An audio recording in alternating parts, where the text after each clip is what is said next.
We're live. We're live once again, Scott Touron. What Again? do you think? We're still live. We're still doing it live, is that right? Is it the same recording or is this a different one? Oh, is this the Cleveland Takeover edition It of the is, Brewery it Underground is. Podcast? Right. This is the continuation of the saga that was from Cincinnati onto Cleveland. That's right. So it's like as the world turns, we went and we did the Cincinnati Takeover edition, and now we are talking about the other areas of Ohio that we took over after Cincinnati. And actually, to be a little more accurate, we took over Cleveland. We stopped through Akron. We stopped through Columbus, and on our way home, we stopped through Louisville. Somebody's going to correct me. I'm just going to keep saying it the way I want it, and then somebody can correct me. We'll have all the pronunciations covered. We will. Well, this is going to be another fun episode because we have a lot to talk about because we did a lot in the northern Ohio area. One thing I'm excited about that we're going to talk about in a few minutes is the fact that we did go to Great Lakes, but we also got some beer from Great Lakes, and we have to kick off, at least I am. I'm kicking off a beer, my friend, from Great Lakes Brewery tonight. Okay. How about you? I'm starting with, which is relevant, Masthead Estate Grown IPA. And the only reason I'm starting with that is because by the time we get to the Great Lakes part of this, I will be on to the Great Lakes beer that I have. Which is Imperial Amber Lager aged in bourbon barrels. And I know you're sipping on something real nice. Haven't even had it yet. I poured it in my vivacious Great Lakes glass, but here it is right here, friends. It is. Look at that. This is the Great Lakes. Yikes. Oh my gosh. This is the barrel-aged blackout stout, and I'm actually looking on their website right now because I wanted to get a little more information about this. This is a 12.5% beer. They say it is malty, and it also has been around basically since 2003. So it says that when they brought this out, they call it Bold and Dark as a powerless metropolis. The Imperial Stout commemorates the infamous 2003 blackout that briefly left some 55 million people utterly unplugged. So actually, this was not released in 2003, but after that, and then it was this. Yes, it was in reference to the 2003 blackout. It was, exactly. And this was a gold medal winner in 2011 at the World Beer Championship. That's fantastic. What is the ABV on that? Because I'm sure it's really low. 12.5%. Damn right it is. You're damn right it is. And we want to thank our buddy Michael at Great Lakes for giving us that Michael beer. Williams, thank you, sir. Yes, thank you. I've got a couple in my bag right here too that we'll get to when I just mentioned. But yes, thank you very much. Just the high other octane stuff. The other thing we'd love to talk about, and they have this on there, is that what you would pair this with. Ooh. So you would pair this with maybe a ribeye steak, a rich chocolate dessert, and pungent cheeses. Holy shit. So next time I have one. You couldn't have said something prior and we could be having cheeses and steaks. We could be having some right now. Some fine cheeses, maybe some cheese curds. I mean, Yeah. All right. We could have had a pre-podcast dinner. How is it? We could have. Oh wow. Yes. Yeah. Mm-hmm. Are you speechless? I don't know if I'm speechless, but it's pretty good. By the time I get done with this, I may be speechless. You never know. No, you'll be Chatty Cathy after that's done. Chatty Cathy, I may be wanting some more pungent cheeses. Yes. Yeah, it looks good. That looked really good, by the way. It is. It's excellent. So loving it so far. When we get to the Great Lakes part of this, I'm gonna bust out this other one that I've got here. So gotta bust it out. I'm gonna bust it out. All right, so, we love it. We love the fact that by the way, Steve, so yeah, we've done these trips for many a year, right? We've done this trip annually, and it's always been Cincinnati. We've always gone to Cincinnati. We've done all the things in Cincinnati, right? A few outliers, right? Covington and Bellevue and that kind of stuff, but Cincinnati area. This year, we went above and beyond, not just Cincinnati, hence this part of the podcast, but we added not one city, not 2 cities, not 3, 4 cities. 4 cities. If you count Louisville on the way back, we added 4 different cities that we've never done as part of this journey before. So how about that? We always talk about we add days and we got to add another day. We added like 4 or 5 more days to this one. Yeah, I'm not sure. I don't even remember because we have not accounted for when this actually all started. It probably goes back 8 or 9 years ago, where it started just like on like a weekend trip with Cincinnati, like Friday, come back Sunday or Monday. And now here it is. And the other thing that I'll tell you, you're a patient man because you were driving the entire time, and you drove through a lot of rain, a lot of weird, wacky weather. I always thought to myself, we've talked about this off and on. It's like, it's good to have good travel partners because you can have some people that would be in a car and it'd be like, oh, we're going to get there, and then backseat drivers. I hope I'm not one. I try to be like the guy that, every once in a while, because I'm a bit of a weather nerd. So I'm on that, I'm on my weather app half the time as we were driving going, well, we're going to be going through. And you do that too. When I've driven before, you're on like the weather app and you're like, where's the green blob on the radar? Where's the red? How much longer do we have to drive in this shit? Well, we had to drive. We're not going to talk about weather this whole time on this podcast, although it seemed like it was the theme. From the time I think we left Cincinnati and we hit around Columbus, I'll tell you what, man. I mean, I've driven through some heavy rain before. I know you do too. You have too. But that was, for a good hour drive, that was intense going through Columbus. It was. I was white knuckling it the whole way. And the one thing was, the one thing that kept me going was I just got to see the taillights of the car in front of me or the tractor trailer or whatever. If I didn't see those, we'd have been doomed. We would have been doomed. Because you couldn't see, when I say 5 feet, I'm not exaggerating. You couldn't see 5 feet in front of you. And if there was a car stopped ahead of us, if it was just stopped, we'd have been toast. And we'd still be on the interstate, by the way, because it would have been that bad. But we got through it, man. I thought about pulling over once or twice and letting it ride out. We just powered through. Like, we're going to get through this at some point. You were checking the radar. We were going to eventually get out of it. And we finally did. Thank God. I will say I have 2 notes on this. I think my entire lifetime, anytime I've ever been through Columbus, Ohio, on the interstate up there, I think it's like I-71, 75, whichever one it is. There's always construction. Yeah. And it's always like stupid construction. It's like Columbus, Ohio, your roads can't be that bad all the time. Well, eventually something's got to get finished, don't you think? Fix something. Yeah, fix something. But the other thing we said, because living in Nashville, we know sunshine will take the interstates down. I'm pretty confident that if we would try to go through the rain in Nashville that we did in Columbus, Ohio, we probably would have had to stay in Columbus, Ohio for about 2 days. Yeah. So maybe Ohio drivers, I don't know, maybe they're better. I don't know. It worked, man. We just kept saying, as long as there's not a wreck, because it would have shut down everything completely. I know. And we saw some idiots driving by without lights and speeding and doing all that kind of crap and weaving in and out, and how there was an accident, I don't know. But we got through it, thankfully, and for the betterment of, I'm just glad we didn't have to pull over. Like, we would have done it for safety reasons, but damn, we'd have been, we might have sat there for 2 or 3 hours, and then then I just want to get back on the road anyway. So we managed. We may have, yeah, and we were on a mission. As they say in the Blues Brothers movie, we're on a mission from God. Not quite that. On a mission for craft beer. Ultimately, and we went to several places that we'll talk about, but ultimately our priority and the reason for going to Cleveland was Great Lakes Brewing Company. It was. That was the sole reason. We fielded a lot of things around it, which were great also, but Great Lakes was the target. Great Lakes was the target.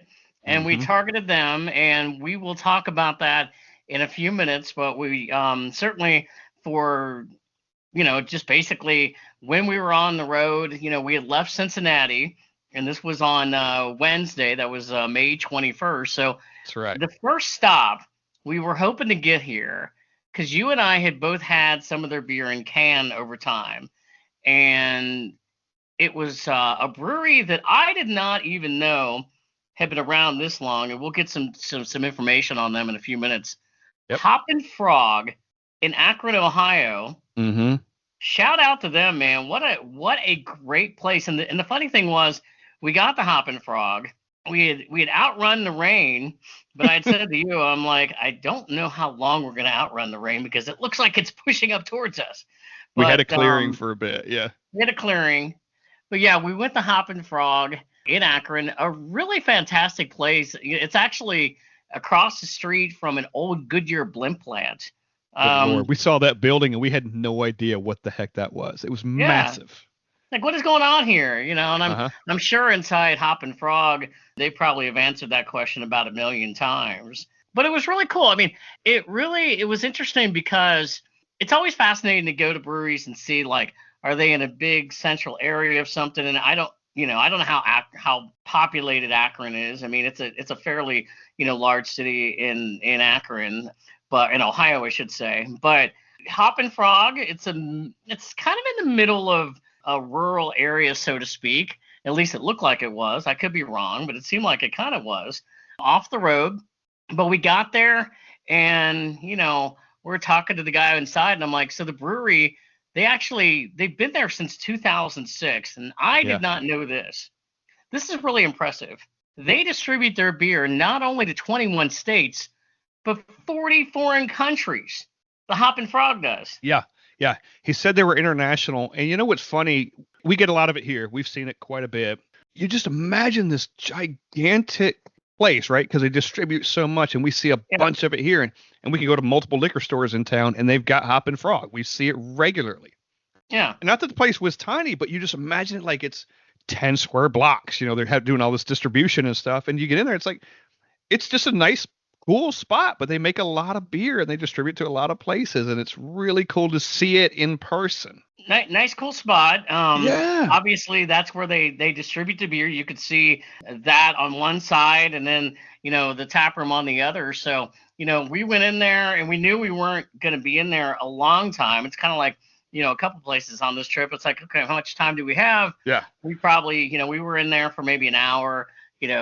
Hour and a half as we were going to make our way up to Cleveland. Because we still had another hour and change to drive. Yes. So, yeah. Through rain. Right. Correct. More rain. Yeah, right. And we couldn't get hammered, but we had enough to get to experience it. Exactly. So the thing I really loved about Hoppin Frog, and this is not taking away from any other breweries that I ever go to, but I always love it, especially if you go to a new brewery, that they just don't have the same style of beer, that they have a variation of a lot of different things on their menu. So, for example, as I'm looking right now at their taproom menu, I mean, they have like golden blonde ales, they have, Russian imperial stouts, they do wheat beers and shandies and, Belgian quadruples. I mean, it's just so many other things that they do as well. And they do a lot of different pastry stouts and, fruit beers. They do a lot of stuff that can be really sweet. So if you're not into the whole sweet aspect of it, maybe you would want to choose something else. But I don't know about you, but I mean, I enjoyed everything I got there. I mean, I got a flight and I got their Gangster Frog IPA, which I loved. I'll tell you something that really stood out for me. I like Pilsners, but sometimes for me, Pilsners can be maybe a little mediocre. They had their hopping Pilsner. Yeah. And I don't know what they did with this, but I had it and I went, this is one of the better Pilsners that has stood out in my mind of going, I really would drink a lot of this. Yeah. Yeah. The fact that they've been around, which is about to be 19 years, right? They got a 19-year anniversary coming up, tells you something about how good of the stuff is they brew. Shandies, I know them from shandies. There's a lot of shandies down here and a lot of high ABV shandies, and they do a lot of weird stuff with it, and weird in a good way. They do a lot of different adjuncts and stuff with them. And barrel aged stuff. There's a lot of barrel aged stuff you find here in Nashville from the Hoppin Frog stuff. So to say that, and then to be able to do a Pilsner well, at the same time. It tells you, I mean, I had a lavender wheat ale. Yeah. And also an IPA, and I had a pistachio watermelon turbo shandy and a peanut butter chocolate coffee porter. But to be able to do all those things and have that kind of longevity means you're doing a good job in everything you do, because you wouldn't last 19 years. No. You can't, it's hard to last 19 years if you did one thing well. They're doing everything well. What's great about going there, and like any place, you get to try, you do the flight, you get to try all these weird things, and some things you might not find outside of the tap room. So it was amazing. And I had all these weird things. And at the end, I was like, I need one more taster. And it was the Pilsner, because I wanted to have the Pilsner. Yeah. Well, and I don't know if you were influenced by me, because I know when I had that Pilsner, I'm like, this is one of the better Pilsners I've had in a while. And I think you were like, okay, I'm going to have to try it too. So I'm not leaving without it. I'm not going to leave without it. I'm going to try it. Yeah. Yeah. You're bragging on it. It's like, I have to have that, because I had all the weird stuff, but then I need to close out with a nice, clean, simple Pilsner, and it was fabulous. Everything they do is fabulous. Yep. Now, that pistachio watermelon turbo shandy was weird. Yeah. But it was good, and it was all the things it said it was. Yeah. That's a place you go to, and you just got to try the weird stuff, man. You just got to. That's absolutely. Why you go. If you're into that kind of stuff, which we are, we will try almost anything within reason. Then, we will try that. The other thing I had was their Smashing Honey Blonde, which I really liked. And then you also talked about their shandies. My absolute favorite on the flight was the Kickin' Blackberry Turbo Shandy. Yeah. Citrus Ale. Say that 5 times fast. I know, right? I think, and I don't know, I'm not an expert, I don't know, but that turbo shandy, I think, is a base for a lot of other variations of that shandy. Again, I had the watermelon, or the pistachio watermelon one.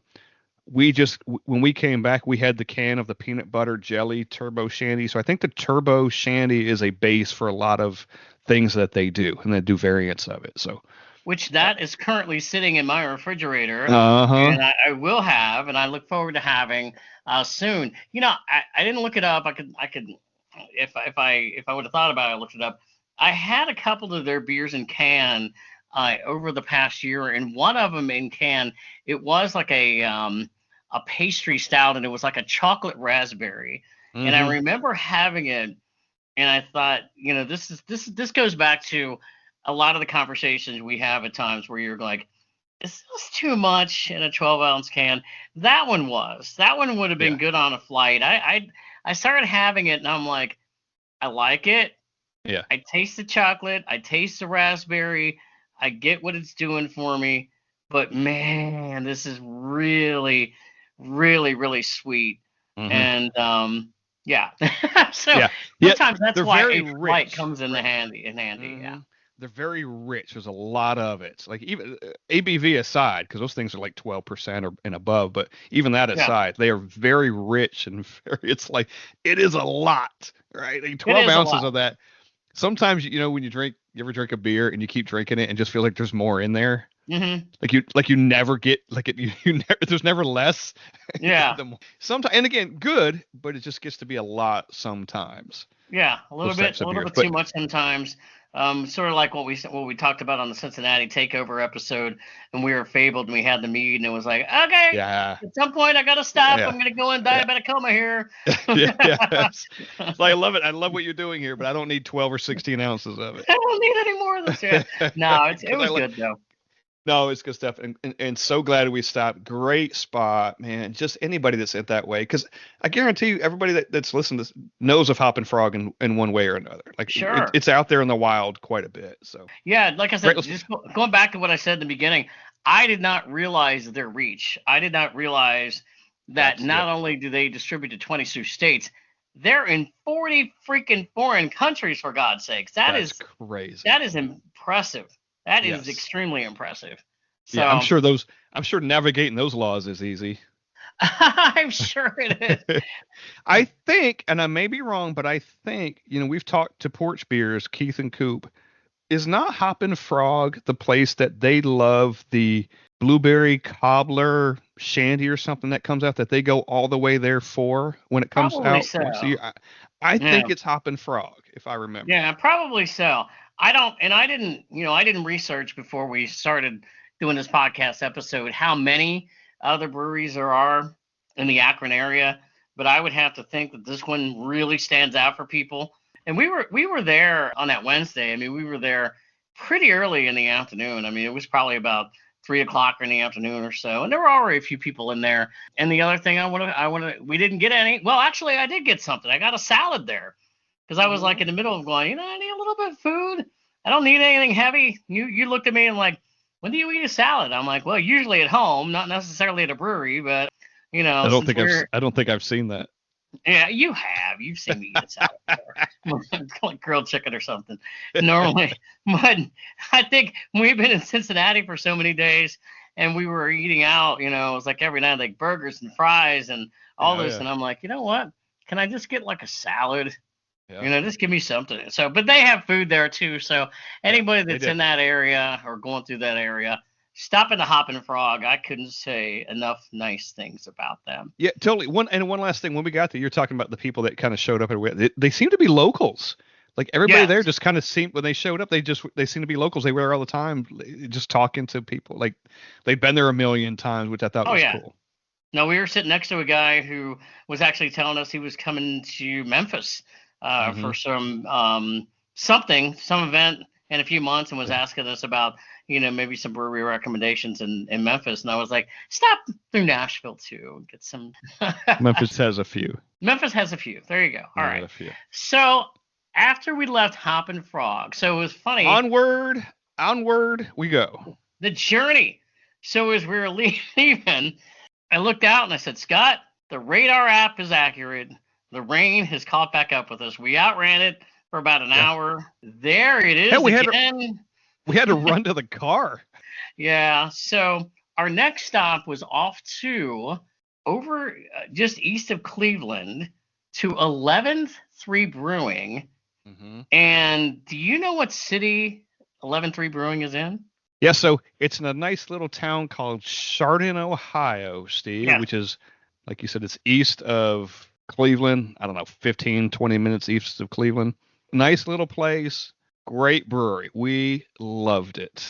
Well, and our friends Keith, Crafty Good Beer, and Elizabeth, Pedalbound Brews, they live up in that area, and they had recommended, they were like, you guys got to come here, because we were meeting up with them for a couple of days, and they were like, you guys have got to come here. Yeah. Keith was pretty adamant. Like, he was like, this is on your list.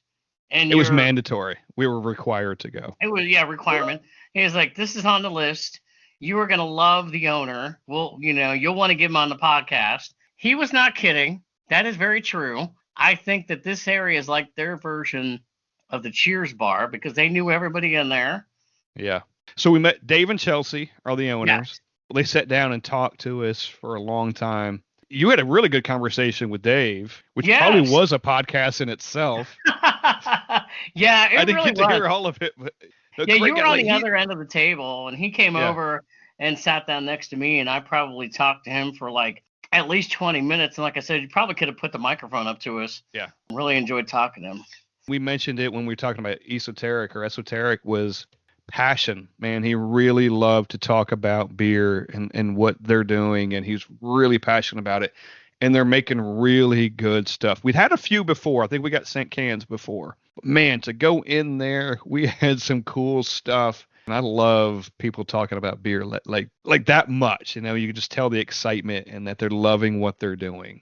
They are loving what they're doing. And I have to say that just last night, I had one of the cans from 11th-3 Brewing that was given to me by our friends in Cleveland. I drank the Island Frequency, which was a New England Hazy IPA at 8.5%. It was really good. Really enjoyed that. They had, again, I went in there and I'm looking around and I'm like, wow, you guys have a lot of great beers to choose from. And I have to say, on a flight, I had the Magic Marshmallows. Again, another New England Hazy IPA. They put marshmallows in the beer. Marshmallows, magic as in marshmallow. like Lucky Charms Like marshmallows. Lucky Charms? Yes. The first And it's for an me. IPA, which is cool, right? It was like a marshmallow IPA kind of. That's a first for me. I've never had a marshmallow in a beer before. So, hey, shout out to 11-3 for that. But I also had their Patio Light New England IPA. I also had their Italian Pilsner. But I tell you, my absolute favorite was the Cherry Avenue Yes. sour fruited, which Yep. I think on an Instagram post I took a picture of when we posted a lot of different pictures. And of course, they are located on Cherry Avenue. So that would make sense, right? Yeah. That was a great beer. When I had that beer, I was like, yeah, that's my favorite one of the day. It was wonderful. And I gave it a 4.2. You go back to the Italian Pilsner you were talking about. It's called Chow, which I love. That's a great name. East Side Motel was an IPA. Georgia Belle was a fruited sour I'd had. Mm-hmm. Patio Light. I mean, they had a coconut block party, which was a pastry stout. I mean, just again, another place that had multiple styles of stuff, and you enjoyed every single one of them. Like everything was good. Service was awesome. We had a great waitress, and forgive me for not knowing her name. I mean, but the experience, again, another experience that we just enjoyed, and dude, we could have stayed there for 6 hours.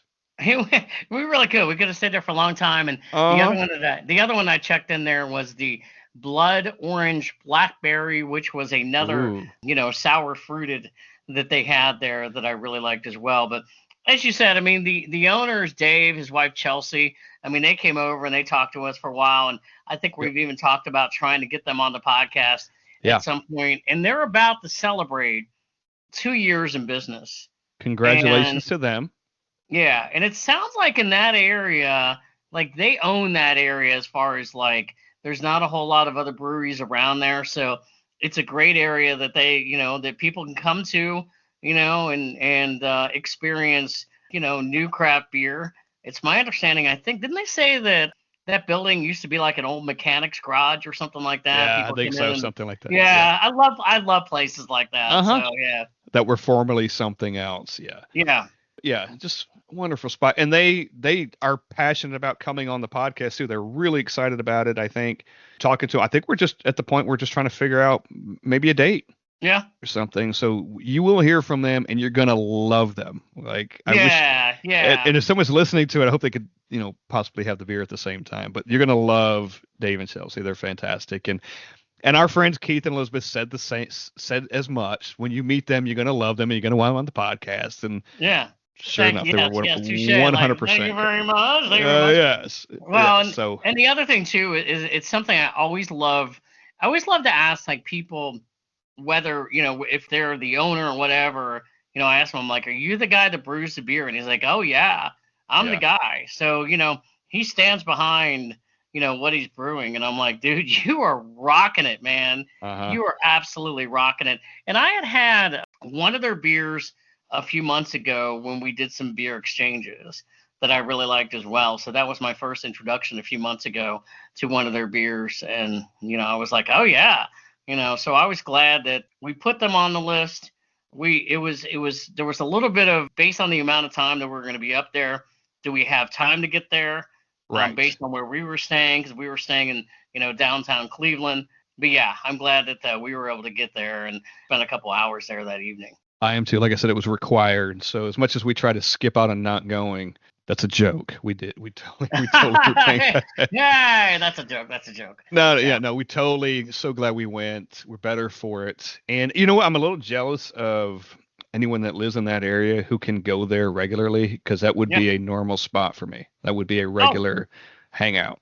Yeah, no, definitely. So so that capped off a really good trip up there on that Wednesday. And then, you know what? I didn't even write this down, but I do remember we went to a sports bar afterwards for some dinner. Do you remember the name of the place we went to? Burgers to Beer. What was really funny is you and I both had the smash burger, and I thought we'd only gotten like a single. And they came out single and I'm patty. like, what? They killed the whole cow for this thing. Yes, and they had a double patty on the menu, and I was like, I don't need that. What the heck is going on here? I know, they brought two anyway. You know, the fact that they let me into a Cleveland sports bar after I rode them so hard up there after the Reds swept the Indians while we were in Cincinnati, and they still let me in, and everybody was so nice to me. I appreciate that. That warms my heart, man. Look, you were spending money. They don't care. I know. They let a Yankee fan in too, so I mean, they don't like us much. I know. Yeah. Well, all right. Anyway. So that was a great night, and we finished our night there. And I think, as I recall, when we were all leaving, we had to run out to our cars because why, Scott? Oh, it was raining again. Jesus. Raining cats and dogs. It could be worse. It could have been colder and it could have been snowing. So. That phrase, it could have it could have been much worse. Oh, okay. A good full day, hence the drive, Akron, Eleventhree, the burger joint. It was time to call it. It was time to call it, and then we were, you drove back. Yeah, because there's another 30-minute drive back. And I know I said earlier it was 15 to 20 minutes, but it was raining when we had to go back. Couldn't see. It was dark. And then trying to find the friggin' Airbnb downtown was not pleasant. It was not fun. I remember That's a story. It's a story for another day. That was getting a little frustrated. I remember that. Yeah, we were staying at Airbnb right around near the ballpark. It was a convenient location. Just trying to get there and try to figure out where we're going to park and how we're going to get in. Yeah, and which building is it? That was the big thing. What building is it? Like, it says it's right here. It says it's right here. Don't they know who we are? Come on. Who are we and why are we here? We made it. We made it. Well, we got up on that Thursday, and that was May 22nd, and I know that we were extremely excited. We were, really, for the takeaway for the Cincinnati Takeover Edition trip and this trip, we're always excited to go to breweries. We're always excited to go to, whether it's Rheingeist or Braxton on the last trip, Sonder, Listerman. I don't want to leave anybody out, and all the new ones that we did, and even on this trip as well. There were so many ones, but we honestly knew, and I know there's going to be people that are going to listen to this and they're going to make fun of us a little bit and going, can you guys talk up Great Lakes even more? Well, what do you want me to do? Okay. I mean, I literally, my expectation level for Great Lakes, I can't say it was exceeded necessarily, because it was already on a very high scale anyway when I went in there. For me, and we'll talk about everything that we did when we got there, the only thing that would have made it better, maybe if somebody gave me like $1 million. No, I'm just kidding. It would have been cool how we timed it out, like when the owners were there. Yeah. But we got in there, and it was probably about noon on that day. The experience, I mean, dude, you can understand why they have succeeded as a brewery, because not only do they do great beer, they also, I mean, everybody there looks so happy to be there. I mean, everybody that was working there. I mean, it was raining cats and dogs. I know we're going to talk about rain more. It was raining cats and dogs outside. Everybody inside's like, hey, you know what? We love it. We're inside a brewery. We're having fun. Yeah. Oh, my God. We've had Great Lakes beer before. Yes. We were already a fan. And then we get Michael on the podcast from Great Lakes. Times 10. Right now we're 10 times the fans we were before. Yes. Because he was just so great. Not even just because it was Great Lakes, because he was so great. And we liked him so much. And then he's the reason we added days on and went to Cleveland to go to Great Lakes for this thing. So we were not disappointed in any way when we got to Great Lakes. It fit the bill. It lived up to expectations. It was amazing. Like we got to meet Michael, and we got a tour of the place. Scott gave us, I think he was a tour guide there, gave us like a personal kind of tour, took us upstairs, took us downstairs into the basement. The food menu, we had lunch there, was amazing. We had beer that was only available in the tap room. I was so happy about that. Isn't it so cool? The place is beautiful. The bar, the youngest part of the bar is 100 years old. Yeah. It goes back 120 years plus. Like the bar itself, like the mahogany part, and like it's everything in the place is wonderful. They had just done some upgrades in the brewery, like they refurbished like the patio area, the inside patio area, that little area. The menu was completely redone. They had updated some things throughout the brewery. It was spectacular. It was, yeah. I don't get excited about brewery tours much anymore because you and I'm not knocking anyone, but I'm saying, breweries. This was amazing. Like this was a brewery tour you get excited about. Not only do they embrace the history of the building, they embrace the history of their beer. I mean, go online, but you can look at like the history of what they named their beer after, like Elliot Ness and Edmund Fitzgerald, and they'll take you through the brewery and they'll talk about the history of that, and then how it ties in to their beer. Like even on the the beginning of this podcast when I just talked about this barrel aged blackout stout, which is really good, by the way. There's history behind every beer that they do. I mean, it's such a great marketing tool, but they do everything right. And Michael shows up and he starts talking to us, and he's got his Brewery Underground Podcast t-shirt on. How great was that? He goes, I got the reveal. We're going to do the reveal when you guys got here. It was, oh yes, he had our shirt on. And we're going to get him back on the podcast at some point. That's coming. To talk about a whole lot of different things, with us, I'm sure, again, and we look forward to that. And the other thing, we didn't put him on the spot, but he knew of the petition drive, buddy. I go, hey, we started a petition. And he goes, we know, we've seen it. We've seen it. So, which is good. So we've caught their attention. Yes. We got to keep the pressure on. And the pressure is just a demand to get Great Lakes beer in Tennessee. That's all we want. We are fans and consumers first and foremost. We want their beer here because we like it. We want to consume it. Yeah. And I'm pretty sure we can do better than Indiana's doing. I can probably promise you that. Well, I said this on the way back home. I said, if by chance it'll eventually happen, when we get Great Lakes into Tennessee, I want to be following the truck that delivers it. Can we do like an Instagram live? Like the excitement level, here we are. I want to do like play-by-play of here's the truck. Here's the Great Lakes beer. The first Great Lakes beer in Tennessee is being unloaded as we speak. We would love it. We should also be the first ones to drink it. I agree with that. Yeah. I'll happy to haul a box in. I don't care. You're going to help move them in. Here's the first box coming in of Great Lakes beer. No, I said this on a previous podcast. I said, when I started really getting into craft beer, 15 years ago, and I would be up in Ohio, I would see their beer and I would get some of the ones we just talked about, Elliot Ness and Edmund Fitzgerald and everything else, and loved every single one of them. Dortmunder. Like I had Dortmunder Gold before, and I had it again at the brewery, and it's just, man, you just reminded of how good that stuff is. And that's like one of their OGs. Great episode that we did that people should listen to. If they listen to this, go back and listen to that episode because it was wonderful. And when, we're talking about how great Great Lakes was and how we were fans of the beer before we even had Michael on, when we did the research for that podcast, that got me even more excited because we learned about the history of the buildings, and there's a bullet hole in the bar that apparently maybe Elliot Ness was shot at. We maybe that's the rumor.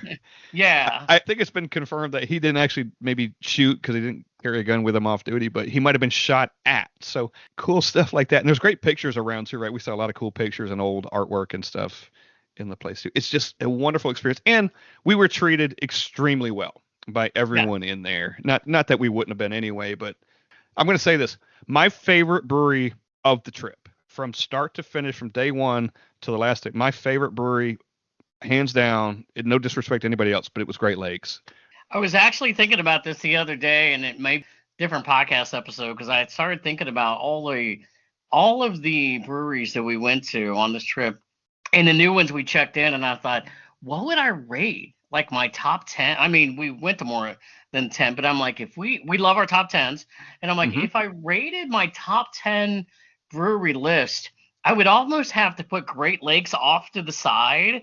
And then, look, guys, I mean, again, we have friends that are probably going to be like, you guys are Great Lakes or whatever. It was just that great experience. I would have to put Great Lakes in a different category because I just feel like they belong in a different category based on everything that they've accomplished, based on everything they do. When we went back to Louisville on the way back home and we met up with the Hill Tappers again, I remember telling Tom, I said, Great Lakes to me, I mean, even if you didn't like craft beer, you would like going into that place and appreciating the history and the food and everything else that goes along with it. So, yeah, I don't know what else I can say other than thank you, Great Lakes.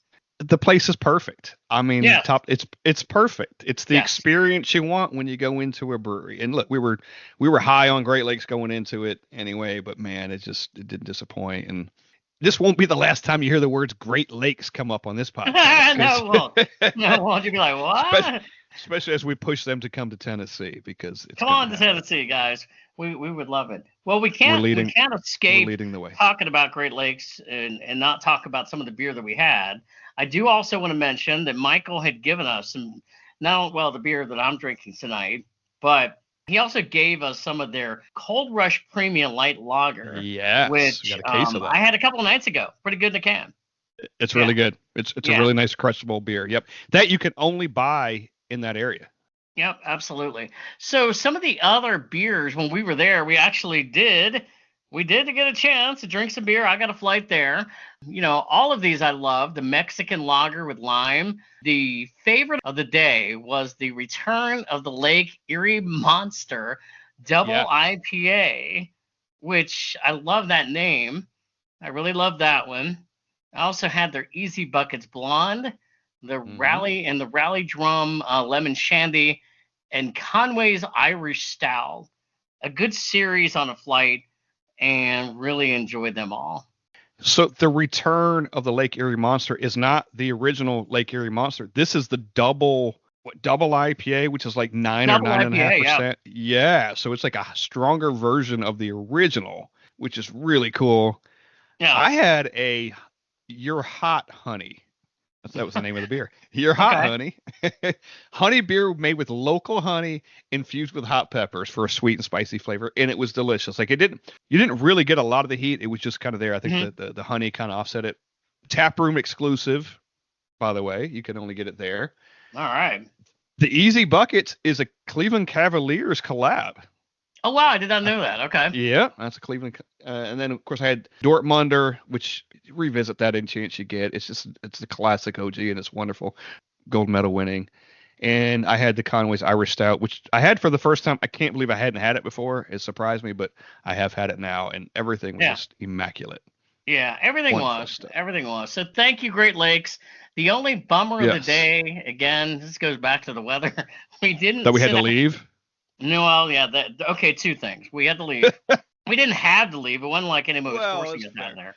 Get out, they were get probably out. getting a little tired of us. Yeah. Yeah, they were like, get the heck out. We have enough of you. We didn't take that many pictures outside because it was raining cats and dogs outside. But it was a crummy weather day. And by the way, okay, so I have opened up this barrel-aged Imperial Amber. Ooh. Lager aged in bourbon barrels by Great Lakes. 35th anniversary. See that? Nice can, yeah. 12.1%. So I've been saving this for this podcast. I have another one here down here. It's actually, which probably won't get to today, but Bourbon Barrel Rye, limited barrel aged series, Asian bourbon barrels, 11.6%. So thank you, Michael, because he hooked us up with these. Yes, thank you, Michael. I have another one in my refrigerator as well, and I'm not drinking on this podcast tonight because I'm just not. But I will be drinking it.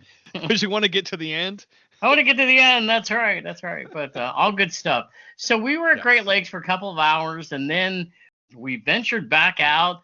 We went to a place called the Market Garden Brewery, which was not that far from Great Lakes. And by the way, for people that are wondering, you've not been to Cleveland, Great Lakes is almost centered in the downtown area, so not far from the ballpark and over in that area for the Cleveland Guardians. So again, go over there. But we went to Market Garden Brewery. It wasn't a place we stayed all that long, but I think, if I'm not mistaken, and you talked to a couple of people there, it's a fairly new place though, right?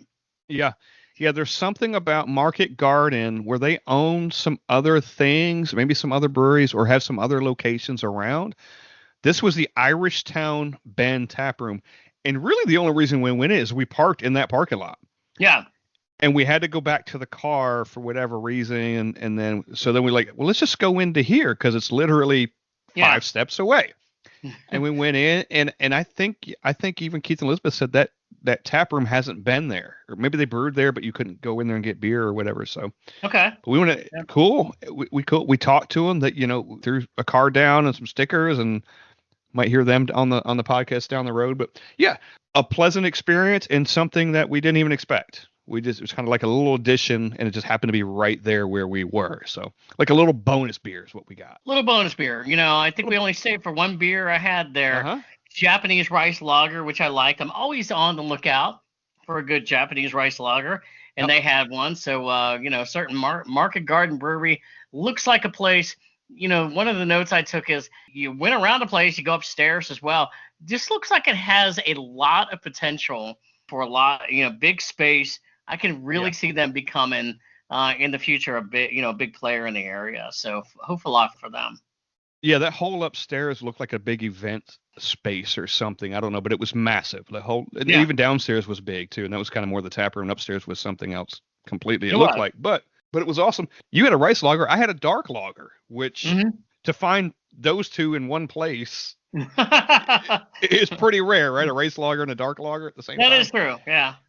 Really good, really nice people, really nice place, and the beer was really good. We only stayed for the one, but I would recommend going there, and I would go back. Yes. And like you said, it is really close to, it's downtown, so it's really close to where Great Lakes was. And that was a kind of a stopping off point before we went to our next place, which wasn't far away either. Well, and I have another weather update because I remember this. We were standing out. I'm like weather nerd. Like, what is going on with Steve and all the weather? I remember we were standing at the door and we were going to go out to the car. And Keith and I were sitting there talking, and Keith looks at the rain, and it's coming down like horizontally at this point. And he's like, you've heard of like, what do they call that? Lake effect snow? This is lake effect rain. You know what it looked like to me almost the entire time we were up there with the rain? It kind of reminded me that in Nashville, when we get during hurricane season and you get the after effect of a hurricane, and it comes in, and for like 2 days, you look outside and all the rain is just like horizontal. It's not just coming down and, like, it's just not coming down straight. It's like, what the heck is going on here? That was 2 days in Cleveland. I think it was lake effect rain, and it was going in every different direction. It was kind of crazy. It was kind of funny though. if anybody is a Family Guy fan, you know how they do the cutaway sometimes, and they cut away to the weather guy, and he goes, "It's raining sideways." And they go right back to whatever they do. That's exactly what it was. It's raining sideways. It's raining now sideways. Back to you. It was that. It was nuts. Yeah. But thank God we could drink inside because we weren't swayed. We were not. Well, we know there's a lot of great breweries in Cleveland, but the two in Cleveland, certainly they were on our list. We knew we were going to get the Great Lakes. We wanted to get the Masthead. We've had their beer before. We know Masthead is a really, really good brand in Cleveland, and they did not disappoint as well. They're, again, in the downtown area. I basically described as a very large brewery. Keith and Elizabeth, they spoke so highly of this place. I mean, they've talked about the number of times that they've come into town. They've sat outside. They've enjoyed the beer. We couldn't sit outside this day. Okay, Steve, shut up about the rain. I'm done. I'm done talking about the rain. I promise. But anyway, yeah, we had a great time. But my point is, I could honestly see that because they have an extremely large tap list, an extremely large indoor space, the outdoor space where you could sit outside for hours and hours and look. You could probably get there like 1 o'clock in the afternoon and get a lot of beer on the tap room list and go, it's 7 or 8 o'clock. We've been here that long. I could see that. That's another one that they're familiar with so much that when they go in there, they're familiar and know the bartenders on a first name basis. Mm-hmm. Again, if I lived up that way, that would be a place I would frequent also, and would be the same way because the place is awesome. The bar is huge with seating all the way around the bar. Huge. giant picnic tables behind. There's so much seating in the place, and the place is so spacious. And the beer is fantastic. Like you said, we've had some of it before we ever got there, which is why it was high on our list. And rightly so. I mean, man, another place that has, I should stop saying it because every place seems to have a bunch of different styles anymore. Like yeah. That's the thing. You just have to anymore at this stage. One thing I really noticed about Masthead is they have really honestly and truly, in my opinion, I could be wrong, but for a very big brewery and a big tap list, they have a lot more IPAs on their tap room list than a lot of other breweries do. I know that's something I really noticed. Yeah, and now we're IPA guys, and you're growing as an IPA guy even more every single day. I've been an IPA guy in terms of like some others other than the West Coast for a long time, but it's just something I really noticed where I was like, lot of IPAs here, and that's okay. Yeah. There's nothing wrong with that at all. It's good, and they had some high ABV stuff too on there. I had one. I think I had 2 flights. There was one, and I had it in a can before. I had a version of it in a can before. They call it like single origin coffee. Yeah. But this was single origin coffee stout espresso. Okay. Which I was a little scared of. Not scared in the fact that it was going to be heavy, but the fact that I thought it might be too sweet. Yeah. Delicious. Perfect. Great. That a Doppelbock. I got another one in the fridge. I have the estate grown. It's what I started with today. They had a pale ale. They had a lager. They did have a bunch of stuff, but you're right. They heavy on the IPAs, which I love. But the place is fantastic, and yeah, if you're in the Cleveland area and you're going to get 2 places, I'm sure there are more. We haven't been to them. Great Lakes 1, Masthead 2, like if you're right in Cleveland, those 2 places you got to go to. Yeah, you mentioned the estate grown. I had that, and I rated that a 4 on Untapped, and I really love that. I had their Superior Wit, which is a wheat beer. I like that one. The Tire Swing, a pale ale. Oh, yeah. There's Zumo Wrestler. Which, I did like that name. Yeah, a West Coast IPA. I did rate that a 3.75. And then I had, because, it seems like one of the themes on this trip, I've been on the lookout for West Coast IPAs the entire trip, but also on the lookout for anyone out there that has a Mexican lager. Mm-hmm. And they had one, and it was fantastic as well. Was that the C Cerveza? Yes. Yeah. You know what's funny? They call it a pale lager, which was a Mexican lager, but a pale lager, I guess it's just a classification. But yes, another. Dude, that had to be the 6th or 7th Mexican lager we've had on the trip at that point. Oh, at least, yeah. More. Yeah. We're crushing it everywhere we went that somebody had one. Yeah, I think it's a great time of year for them. Yeah. Everybody has one out, and it's always good to see. It's always good to see, not necessarily to compare breweries to see, hey, what's your Mexican lager like, or what's your West Coast IPA like? It's just cool to see, like when you go into these places, just to try different variations to see how they are and how much you might like them and what exactly you may like about a certain style that they do that maybe a different brewery doesn't do, or, vice versa, Yeah, no doubt. And the fact that they have those on there, again, we saw that Mexican lager many times as we went, oh, there it is again. Let's get it. Yes, let's continue this thing. We'll just keep trying them everywhere we go. No, and I think Liz said it on the last podcast, it's a trend. It is. Probably more of this time of year is the trend, but it is. Well, I think it's a good tasting beer. We've talked about this so much that these breweries know that people that drink craft beer, or even if you don't necessarily like craft beer, but you're just looking for a good lager, and especially this time of the year as we're now, heading into summer, a good Mexican lager is what you really want. You're not looking for something, that has a whole lot of, I'm drinking a stout tonight inside my house, but I wouldn't be drinking this probably in, 95-degree heat. But a good Mexican lager, yes, I'm going to drink that. And, it's like various locations that we did at the stop. If you're outside in the summertime and you're like, give me a good Mexican lager. So, that's how that is. We'd had so many, we kept asking the question, did you get a lime on your taster? Because some would and some wouldn't. Even on the taster, if you got a lime, it was a win. I know. Have you put the lime in or not? So Did you get the lime?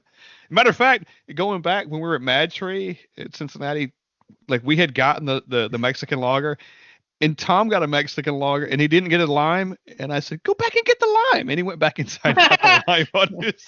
You gotta have the full experience.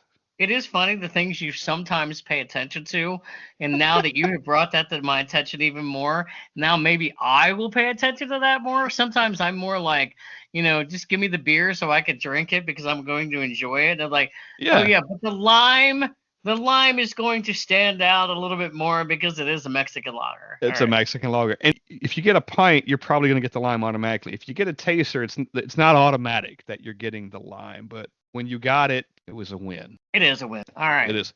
So after Masthead, we had one last place to go for the night, and it was a couple blocks over. This was our last stop at a place called Noble Beast Brewing. And I got to tell you, I really love the character of this place. It appears to be an older building, several blocks over from Masthead. We weren't there for maybe, an hour and a half or whatever. We got some food there as well. I even took this out. I'm like, I enjoyed the roast beef sandwich. Yeah. And, we walked in, dude. It was busy as shit in there. We had to wait a little bit, not long. We had to wait, but it was busy. Like, when you see a place that busy, it's good, whether it's the food or the beer. Like, it was hopping, and rightly so. It was hopping, and I had a good hopping beer and the Evil Motives IPA. So yes, thank you. You see what I did there? That was a really good beer. Now for me, and you could talk about what you want to talk about in a minute, but you did something to me that was really funny, and we have to give a shout out to our friend Ashley Brudette in West Virginia. I had just walked out of the bathroom, and you had gotten them on the phone on the phone because there were a group of them. They were in San Diego. Yeah. Ashley, Nick, Joe, his wife, Yvette, who live in Hawaii. They were in San Diego, but it was our friend Ashley. It was her birthday, and I just walked out of the bathroom, and you said, "Here, sing happy birthday to her." And I thought like a group of us were going to, and the next thing I know, I'm the one singing happy birthday to her, which I think I more worded it than actually sang it. But it was great. We have it on video. I've not. There's a video out there. Yeah, there's always a video of everything. Yeah. Well, I haven't posted it, but the video exists. But yes, it's funny because we were sitting there and we just and they called, like it did like a video call. Yeah. And we couldn't hear them, right? It was loud in there. We couldn't hear. We're kind of making out what the gist of the thing was, and I go. And we knew it was a birthday because she had posted something on social media. And then it was like, hang on, here comes Steve. He'll sing happy birthday to you. And they could hear us and they could hear you. We couldn't hear them, but it went over quite well from what I understand. You did a great job. Well, it was more of like a poetic reading. It was more like a poetry reading the way you did. It was very well done. I suppose because nobody wants to hear me sing. Well, you're a poet and didn't know it. There you go. Anyway, your continued thoughts on Noble Beast Brewing. Yeah, Noble Beast was great. Walked in. We were all kind of fading. You could tell. We did have to eat. They had some good wings. I got the wings. We really liked the waiter that came out and was waiting on us. Like, he was really cool. We had a good conversation with him. The funny thing was I had the Vienna lager and I was going back through Untapped to do research for this, and I think I even texted you and like, Steve, did we only have one beer at Noble Beast? Like, because I do this a lot. When I'm eating, I stop drinking, and then when I'm done eating, I'll go back drinking again. So it's very feasible. We only had one beer at this brewery, which is, but not because we were there for a short time. We were eating. I think we were all just kind of fading, and it was like one of them things. It was later in the evening, and I think they were kind of ready to go, and it was fine, and I think it was welcome because we had to leave the next day anyway. But it was a really great. Again, another bonus spot I think for us to go to that maybe we wouldn't have scripted or had written down, but another cool spot we got to see. And I think I would say that's where a lot of the locals go. For as busy as it was, I would totally say that's a good spot locally. Yeah, definitely. And we got to So I would say awesome spot. So go to Noble Beast, and the food was really good. The food was really good. Everything was good. That really wrapped up our Cleveland trip. But there is something that I have to talk about, and this is going to sound a little gooberish. So for people that maybe, it depends. If you're a baseball fan and you remember the movie Major League, if you don't, you're not going to get this. But if you do, Major League was basically a baseball movie about the Cleveland Indians. Sorry, not Guardians, but Indians. And Bob Uecker was the announcer for, the play-by-play guy. We had so many Bob Uecker references when we were in Cleveland. And one of them, the Bob Uecker, he always says, "Let me hear you, Cleveland." And maybe that's an inside joke. But every time we went past the ballpark and we were in Cleveland, we kept doing that. Do you remember that? It's like, "Let me hear you, Cleveland." And I don't know if people that live in Cleveland, they probably don't do that. Yeah. I just thought it was really funny. But it's a tour, yeah. You totally get it. Well, look, our Airbnb was a block away from it. So we saw it. As a matter of fact, the next morning we got up to go to Columbus. I got up because we had Cleveland City parking on the street. I had to move the car ultimately to a different parking spot on the street. And while I was out, I got coffee and I said, I'm just going to walk over here to Progressive Field, which literally was a block away. And I did walk around the outside. It wasn't open, obviously, but I walked around and got a lot of pictures around it. And the park is right there. It's cool. It was neat to see. We love baseball, and I got to see a park up close and took some pictures. And that was like another little bonus. But no, it's cool to see the ballpark up close. I got to walk around and just take some pictures and stuff before we headed out that morning. Yeah, I know. It just cracked me up, and I probably sound like a tourist now, somebody that comes into Nashville and they go town. "Hey, I'm at Kid Rock's bar. I'm at Jason Aldean's bar on Broadway. I'm living." Yeah, I know. We know. And I just thought it was so funny. Every time we went past there, it was kind of like, it was, if you go back to the movie Major League, and there were so many different things, like Bob Uecker, who was the play-by-play guy, and it was like, "Let's hear it for Cleveland." It's one of those things. Good. I think it's one of those things that maybe you had to be there, in the car with us, but it was really funny. So it was funny. We were in the moment. All right. So that wrapped up our fun Cleveland trip. We got up the next morning, and and that was on that Friday. That was May 23rd, and we were going to head to Columbus. Now, this is going to be my last reference to the weather. I promise. Okay. We got up that morning, and I look around. I'm like, "Oh, yeah, now it's starting to clear up. The rain's starting to part. I'm starting to see the sunshine. Thank you, Cleveland." It's your fault. Yes. We were also to blame for bringing the weather in. Meanwhile, when we were in Cincinnati, we had 3 great days. 3 of the 5 days were pretty great too. So we did. We even drove Not our all fault. the rain away from the ballpark. Mm-hmm. That night. Yes. All right. So we went to Columbus, and our first stop in Columbus. Would you like to say this together? Hoof-hearted. And please check out our social media post about that brewery, because Steve's video at the end has me laughing my ass off.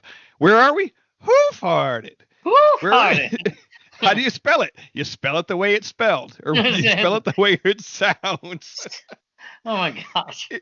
It's great, because even Tom asked us from Hilltappers earlier in the week. He goes, "Is Hoof-hearted just like a brand, like a label, like just a marketing thing?" And I go, no, it's really good shit. It's really good. Yeah. It's really good beer. And it is a play on words, and it's a really great play on words. And they own it. You had been before, right?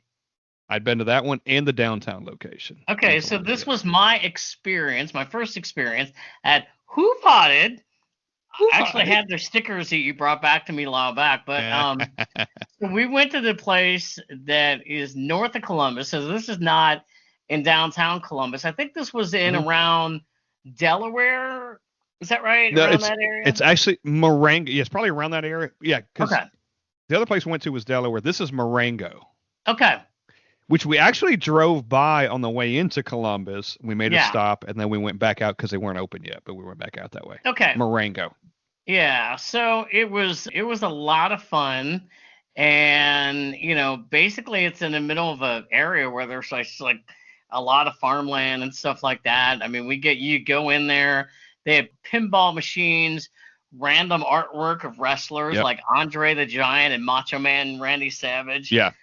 Like 80s stuff, like 80s theme type stuff. 80s theme stuff, yes. Yeah. So it was really cool. I mean, the beer was great. What I loved about the beer, I enjoyed the beer, but I always love a brewery that really gets into like fun beer names. Like you don't really know why it is that they've come up with this kind of thing, but like, okay, so here's a couple that I had. We go back to Mexican lagers. I had the heartbreaking Motor Drive Mexican lager, which I really liked. I had something else called Don't Microwave It, Don't Boil It with Raspberry, an IPA sour. I had a lager called Since I came late, I may as well leave early. I subscribe to that. I had another one called This Beer Could Be Named After Me. And then, of course, to round it out, I had It's 5 o'clock somehow IPA. And then the other one was the Thanks for Letting Us Play Tonight Pale Ale. So, I mean, what a fun place. What a very interesting place. Interesting place. Outside they had these, I don't know if you'd call them teepees or just some outside buildings with the front of them were just kind of open. And we learned that they're actually heated. We knew they were lit. You could light them up at night, but they were heated out there too. Maybe one day we'll get to try them, but kind of a cool spot. You could drink beer outside in like this little teepee kind of thing, this clear thing. They had a nice, really big patio, which I've never sat on because it's either been night or cold or rainy like we experience. And then apparently there's some kind of walking trail. Like the head of the walking trail is there too, so people can walk and start from there and walk around too.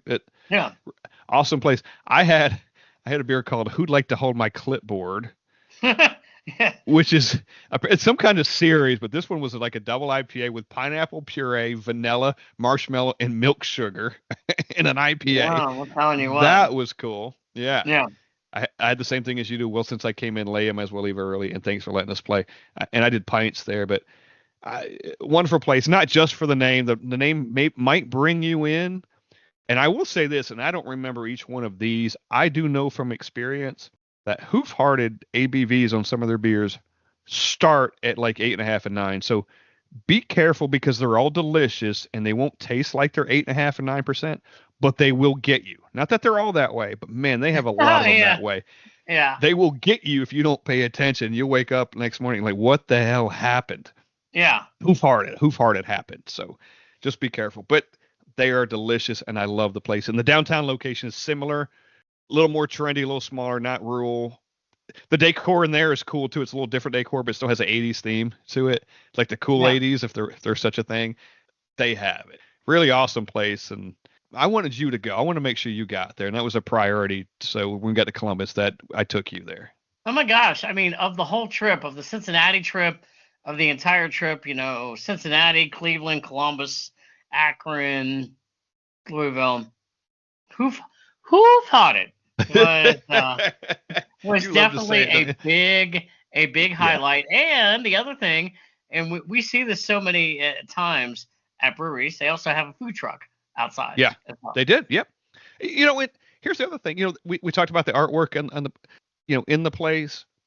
The artwork on the cans is really cool too. Like it looks like it's hand drawn, kind of 80s. Like there's some wrestling themes going on some of them. I know one of them has Hulk Hogan. I forget which beer it is. It's a rendition of Hulk Hogan putting the Iron Sheik in a camel clutch. Like there's like a lot of that stuff. So it's really cool. It's a great experience, and everyone should go and just get the beer because we've had the beer even outside of the brewery, and it's good stuff. And they're going to be around a while. Yeah, a lot of fun. Yeah. Yep. Well, that with that is our take on Hoof-hearted, because I know you like hearing me say that. After that, our next venture was a place called the Henmick Farm Brewery. Yes. And this is interesting.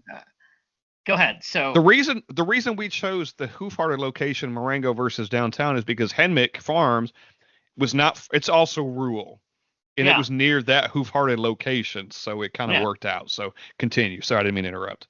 Well, no, we were heading there, and you're driving, and I look over, and I'm like, am I seeing things? I don't think I've drank that much. And we go past this house at a little farm area, and I'm like, Scott, I'm not sure, but I think we just passed a place that has a camel. Maybe. Now, I am not like, I didn't grow up on a farm. Maybe I'm not the biggest expert on what certain things look like when it comes to animals. I mean, go to the zoo, Right. and I'm like, is that a llama? Is that a camel? And you Right. said we gotta turn around and go look again. And I'm like, okay, I think it was a camel. I mean, I you don't normally see camels running around, at least not here in Nashville. I will tell you the last couple of days in the area in which I live, there has been a zebra on the loose. Have you heard Let's about see. that, by the way? No. Oh yeah, So camel's not that far fetched. no, that's a quick story. So in the area I live south of Nashville, there has actually been, you can go look at it, go Google it when we're done here. There has been a zebra on the loose, and it was got so close to I-24 south of me. I think yesterday, the day before, where they had to shut I-24 down Oh my God. because they were afraid that this zebra was going to run onto the interstate, and they think maybe somebody had purchased a zebra or something. I don't know. So anyway, going back to yeah, people are like, "What?" No, I haven't been drinking that much. There's an actual zebra running. I don't know. Go I ahead. don't know. But anyway, going back to the camel, you said we gotta drive back and take a picture of it. Like, we don't really have to, but you said, yeah, let's do it. So we drove back and we went past it. We took a picture, and we did confirm with a couple people that live in the area. It was an actual camel. And not just one. They had multiple camels. They had camels with one hump. They had Yep. camels with two humps. They had multiple camels just roaming around their yard. I don't know what for. I don't know what for either, but you know what? The thing I'm most proud about is that I thought at first it was a camel. I mean, I know I have been drinking a little bit at Hoof Potted, but I haven't been drinking so much that I didn't recognize that's a camel. I spy with my little eye a camel. I'm telling you. And you knew it was a camel. And rightly so. I'm glad we turned around because we might have been talking about was it or wasn't it. Oh, it's confirmed. There were Yep. camels. It's confirmed. It's a camel in that area. In rural Ohio. In rural Ohio. All right, there you go. All right, so on to So love it. on the way to Henmick Farm and Brewing or Brewery. So you have been there before, correct? Yeah, I've been a couple times, and they take us out there because we've got family in the area. They love the place, and we love going. And it's such a great spot. It is rural. It really though was only 20 minutes. I mean, the family that we stayed with, they live in Lewis Center, and it was only 20 minutes, so it wasn't really that far outside of town. Right.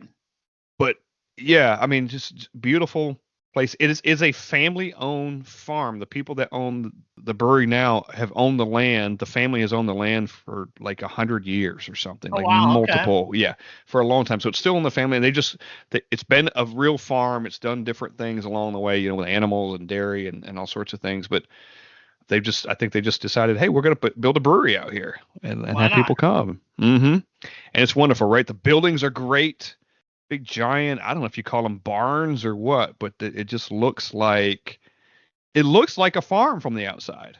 Well, it does, and we got there, and it was probably, I don't even remember, 5 o'clock, 6 o'clock on Friday evening that we got there, and it was a little chilly that night. I mean, we go in there for any standards. I mean, I think it was probably that night. It was probably going down to maybe the upper 40s or something. We get out, we go in there, and like, well, this place is already crowded, and they're already crowded on the inside. There was a band that was going to be playing that night, and so we went outside and we sat outside for just a little bit. And tap room, I mean, really big. They have a big tap menu. They also had some food trucks. I got some food there that night as well. Thank God. But Well, they had stuff like, I mean, they had full cocktails too. Like you could get yep. wine and you could get a cocktail and you could get their beer and stuff. And it was really great. And as big as the place is, it was full inside. And I think a lot of it had to do with that band. There was a live band inside, which I'm told typically is outside. But again, the weather kind of drove them inside. So it took it from seating. So Yeah. yeah. Well, I don't know about you, but I enjoyed the Ohio Pale Ale there that night and their German Pilsner. I mean, it was such a really good time.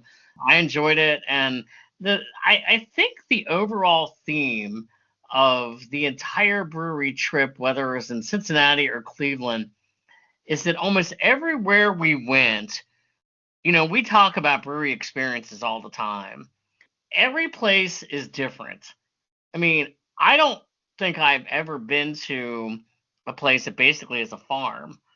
And, we asked, we were talking about if you went to this Henmick farm, if you went there in like the middle of June on a Friday or Saturday night, sitting out, it's 80 degrees. Why would you want to leave? Right. You could just sit out there until they close and just have a really good time. Just enjoy the night, just enjoy the sunset coming down, just enjoy. And it's my understanding too, I guess, a lot of times if it's not cold, they have the band that's outside. Yeah, they'll have it outside so that they're not using up space inside. And then, it's a little loud inside because the band was there. But yeah, exactly. That as big as that outside area was, and it was huge. They had fire pits kind of scattered around too, which they were taken up because it was chilly, and we kept chasing the sun as we were outside to make sure we stayed to get a little bit of warmth. But yeah, like you said, if it's 80 degrees and you're sitting out there on a nice cool night and just listening to music and drinking beer, man, what else could you imagine that's any better than that? That is very true. And you talk about that sitting out with the fire pits. I had a big malfunction on this trip. I did not pack enough warm clothes. I was like, oh yeah, I'll be okay. Maybe the shorts, maybe one pullover, maybe one pair of jeans. And then some of it was the mix. Like it wasn't, even when it rained, it wasn't cold, but you were like, is it shorts and long sleeve t-shirt weather? There's somewhere in between. We got to find this balance. What the heck is going on here? Yeah. What's happening? Yeah. No, but it worked out. Oh, by the way, there was a cat at the Henmick too. There's a farm cat that went around. He was very friendly, and every farm should have a cat like this. Is that like the farm brewery cat that runs around, just kind of hanging out? Yeah. He just hopped up. I don't know if you saw him. No, first time I seen it, but he just hopped up on the table. He was like, because the kids were chasing him around. I think he was like, let me escape these kids. Save me. Let me hop up on this table where they can't get to me. Can somebody take me away? Yeah. No, it's a beautiful place to be and look at, and just visually, just to be able to look out there and sit out there is just, it's nice. It's just a nice place to go. Yeah. No, as I said, I said earlier, I'm like, of all the places that we went to, even places that I've gone to in the past, I'm like, I don't know if I've ever gone to a brewery like that one. It's on a farm, and I mean, I don't even think that night I even got the best perspective of things, because if you go back there like this time of the year in June, July, August, September, or whatever, you would probably walk in there and you're like, oh my God, that place in the warmer months, you probably have to get out there at like 2 or 3 o'clock in the afternoon. Otherwise, you're not going to get in there, Right. Brian and Laura even say like they might go out there on a Friday night or a Saturday after work and just go out and just hang out and just, just sit out there and just have a nice time, listen to music and just do that. So you mentioned this, every place we've been, almost every brewery we've ever been to on our Sullivan and Touron brewery adventures. Ba-da-da. They are all different. This is what makes the brewery adventures great. And Keith and Coop can talk to this, and the Hill Tappers can talk to this, and all these people that go to different breweries all the time. Joel, they're all unique. And that's the experience. Some do a Mm-hmm. little this and some do a little bit of that, but man, they're all cool experiences, even if it's a small place or a big place. We talked before about what our favorite breweries are and kind of what that criteria is. It's different. It's different for it's not just the beer is good or the experience. It's all the things combined makes a good brewery visit. It is, and I was actually thinking about this. We always talk about the Untapped app, and when we were at the Hill Tappers, our buddy Brad kept saying the Sully scale. What's the Sully scale when it comes to beer? And I was thinking about this the other day, and I'm like, when it comes to breweries, I don't think it would be like a scale like you have on Untapped. It would almost be like, what would you rate like an A plus, a B, a C, a D? I mean, we probably wouldn't talk about the place that we rate a D. There's probably not that Right. many. No. But because we're not negative like that. But I'll tell you, man, I sit there and go, there are places that I've gone over the years consistently, and I go, maybe I go in there and maybe the beer at that particular time is, I don't want to say subpar, but maybe it's like a B. But the freaking space is like an A plus. Right. And I'm having so much fun here, and I know I'm going to enjoy the ambiance, and I'm going to enjoy the company with you and other people, and that makes up for a lot of other things. Yeah, it does. It does. The brewery It's experience. Yeah, you could go to one place and rate the experience completely different than the next place you went to for Sure. different reasons, right? Companies, just the beer might excel at one place and not the other place, but who you're with matters. Yeah. A conversation with someone else in the bar, whether it's somebody that Yeah. works there or the person sitting at the table next to you, could bolster that experience. Things that Oh, you go back. I always look at it like the places I remember. yeah. For whatever reason, I go back and remember, like I'll remember Henmick and Hoof and all these places and Great Lakes, obviously. If it makes you remember the experience you had or the Yeah. brewery you went to, there's something happened, something special happened. Yeah. Something special happened, and you look around, and you're like, you know what? I know for me personally, and you've been around me long enough where I'm a history buff. Almost every time I go up to a brewery that's like an older building, you've been around me long enough where I'm going, this has to be something before. I got to find out. Mm-hmm. And I find that to be cool. The history of the place. The history of the place, that alone, even when it wasn't a brewery, Yeah. is cool because that adds to the brewery experience. Just talking about Wiedemann's a good example of that, right? It was something else before that a great deal about ahead of time. But what's the history of this building? Or even Great Lakes has a history. The building has a history. Yeah. So those things are cool. And as we do these adventures, we learn. At some point, we'll have to write a book. We'll leave out half the details, but well, and the other thing is, I don't know how many breweries that you go to that are brand new buildings. Most of them have been something else. Now, right. for a lot of people, they may be like, who cares? I don't know. I think it's cool. Yeah. I think it's cool. So you renovated, for example, it's like, so you renovated this brewery into, there used to be a firehouse into a brewery. Yeah. I think that kind of stuff is absolutely cool. Or this place used to be, so for example, like Monday night here in Nashville used to be a meatpacking plant. I'm going, you go in there and you go, I can see that. Yeah. I can The absolutely new see Hoof that. building. Yep. Yeah. Yeah. And the building is literally crumbling down at one point. If you sit in their outside area, you can see that. But they have completely redone the building now, and not just Monday night, but the whole thing. Now you've got a whole history there with this building now, and we've seen it 100 times in places we go to. Well, a little bit of the history aspect of Stephen Scott's, what we also find. We appreciate those things. We appreciate our travels, and we appreciate going to these places for the new experiences. We do. Absolutely. Well, Henmick Farm Brewery wrapped up our Columbus tour, and the next day we got up and It was almost time to head home. This was on May 24th. But, before we headed home, there's a place that we had to go through. Our good friends, the Hill Tappers, they were like, can you meet us for one more? And we're like, of course we can meet you for one more. Of course. We had to eat. We had to stop for lunch. So. Well, that too. What's the name of the town, Steve, that we stopped in?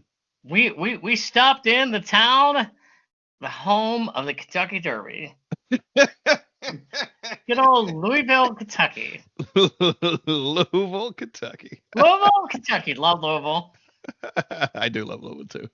Yes, we stopped, which was, I don't remember, 3.5 hours after we left Columbus, but we had to stop and eat. We wanted to meet the Hill Tappers one last time. Kind of how we started the trip. We wanted to end the trip that way with our buddies, Tom and Brad, and we stopped at Awry, Awry,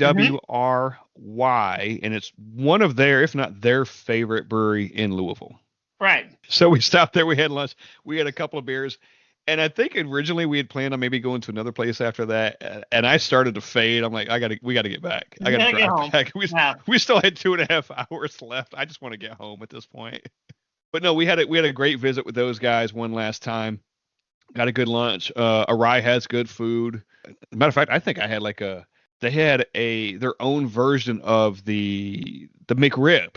Okay. Like the McDonald's McRib, but they had their own version of it, which is 100 times better than the McRib ever was, and a couple of beers. So I had the Bitter Me Timbers, which was an IPA, and a Knife Fight from their IPA. And I mean, it was just one last hurrah before we came back to town. I don't know if you guys are going to remember this for hurrah. I have to tell them myself. So I had their Thunder Chicken, which I'm assuming is named after the fireworks show that they have close to the Kentucky Derby each year.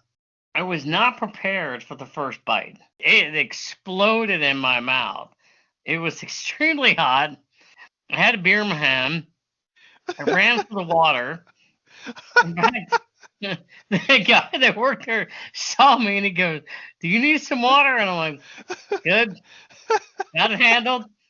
It was just like a shock to the system. Thunder. Too much at once. I loved it though. Good stuff, man. It was good stuff. Thunder Chicken. Yeah. Didn't you rate the beer that was on the board that you had to literally manually put in on tap? Didn't you have that beer?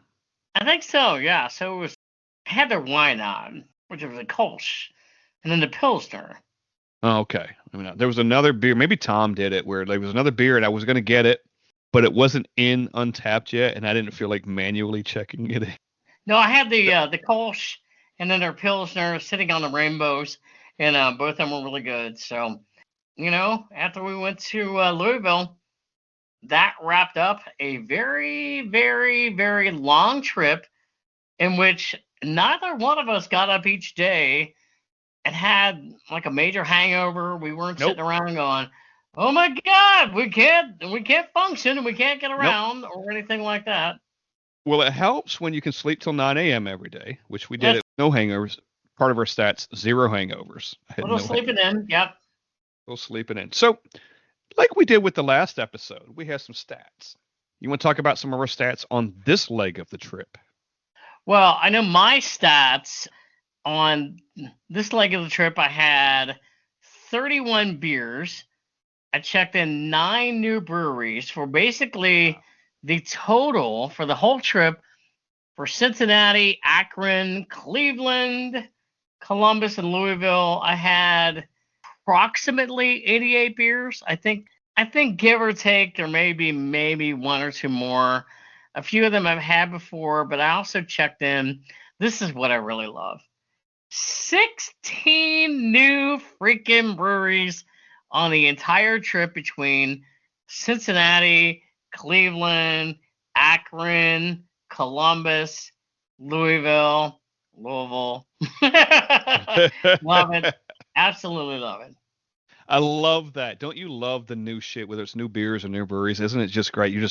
We're just adding to the totals. We're just adding to the lists. You went to 16 new breweries. I only got to 12 new breweries because I'd been to a few of them before. So you outbrewered me this year. Outbreweried me. Well, you've been to some of them before. A couple, but I'm glad we got to them. That's a lot of beer, Steve. Have you started AA yet, or is that next week? Because of all the beers. I do have a AAA. There you go. Probably get you a discount. AA as well? Okay. I think so. After this trip. Probably so. That's a lot of beer.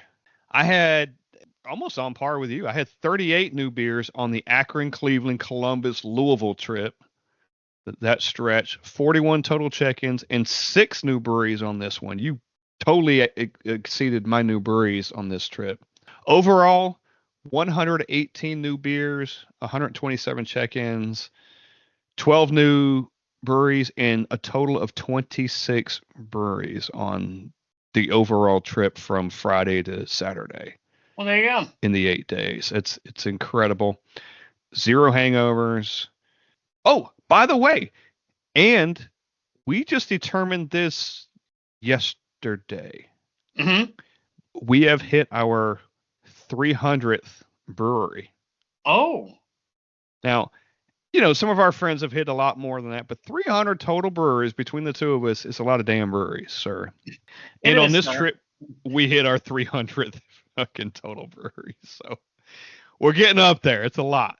Well, we're getting up there. That's right. Yeah, we have a ways to go, but that's why we keep going on brewery trips and drinking crap beer and checking into places and having a whole lot of great time. And so the question becomes in the future, what are we gonna do to top it? I really don't know. I don't look. We could do a full 2 weeks.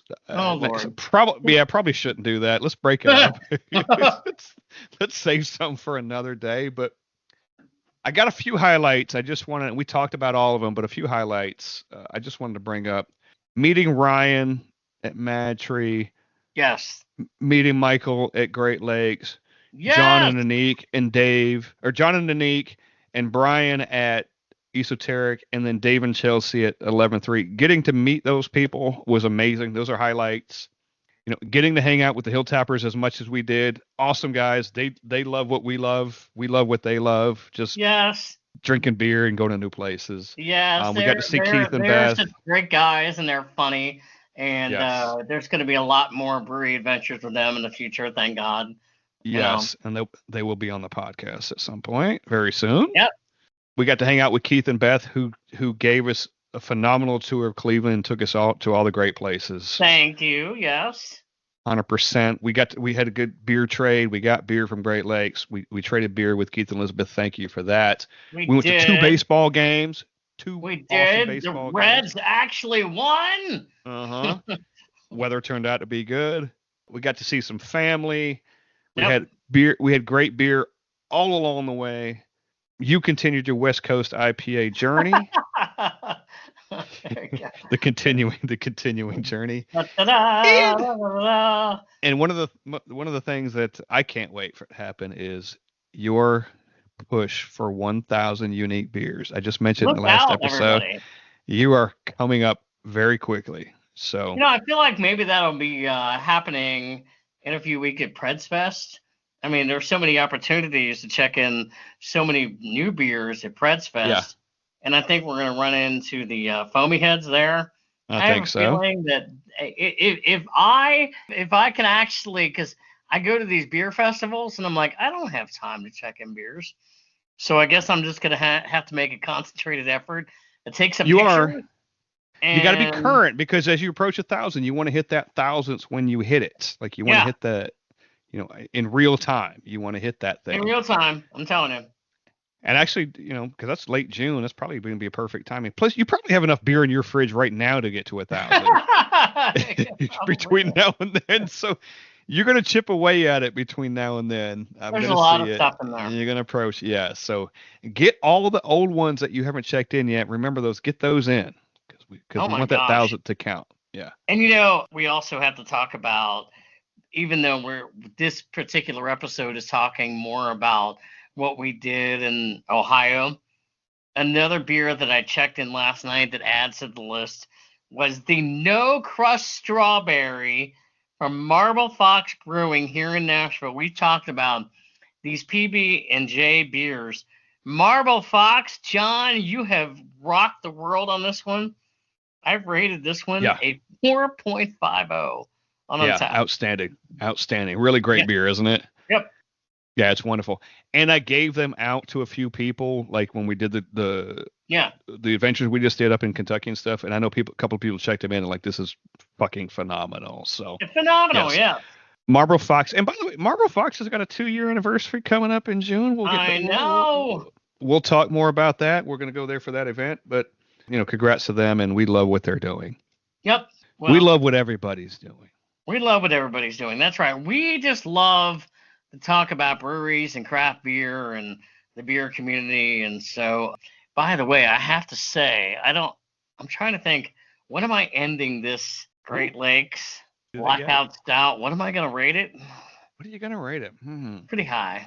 It's pretty high. It's got to be high. It's got to be like 4 point something. Right? Oh, definitely. Michael, thank you for this. Yeah. Also, when you see our social media and the petition, and even if you don't live in Tennessee, let's get Great Lakes to Tennessee, because you might want to visit, and then we'll have it. That's right. We'll have it. Yeah. So Great Lakes beer to Tennessee. Please help us with that. Sign the petition, everybody. Sign the petition. Reach out. I'm putting the friggin' distributors on our social media so you can reach out to the distributors, because somebody's going to have to eventually have to be a distributor for them. Let them know that we want it. Let them know that you want it. That's right. And we will follow the truck down. We'll do a live Instagram on the way. And what if you're driving the truck? How great would that be? I don't think anybody wants me to drive the truck. Even the last mile. Just he drives it into the parking lot. like here we are. We're coming into the first place where Great Lakes in Tennessee is going to be distributed. The problem is if you put Steve in the back in the front of that truck to drive it, he's going to drive it right to his house. Oh, the profits are gone. Yeah, you're done. The store never gets it. It goes right to his house. That's right. You're done. Anyway, well, speaking of done, I guess this wraps it up. We're going to apologize for the length of both episodes, but we were not splitting this into 4 parts. So you're getting 2 hours on the first one and whatever this one turns out to be. Keep listening. We try to be entertaining. I think we were. We have some really good stuff coming up, too, episode-wise. We've got some good guests lined up and more to come. Stand by for further updates. Can we end this one better than we did the one the other night? How are we going to do that? I don't know. It was funny, but by the way, thanks for listening. It's been a full experience, and I can't wait to do it again. All right. Well, thank you very much, everybody. Steve, Scott, Brewery Underground Podcast. See you soon. F it. We did it live. Cheers to everybody. Cheers. Bye. Bring Great Lakes to Tennessee.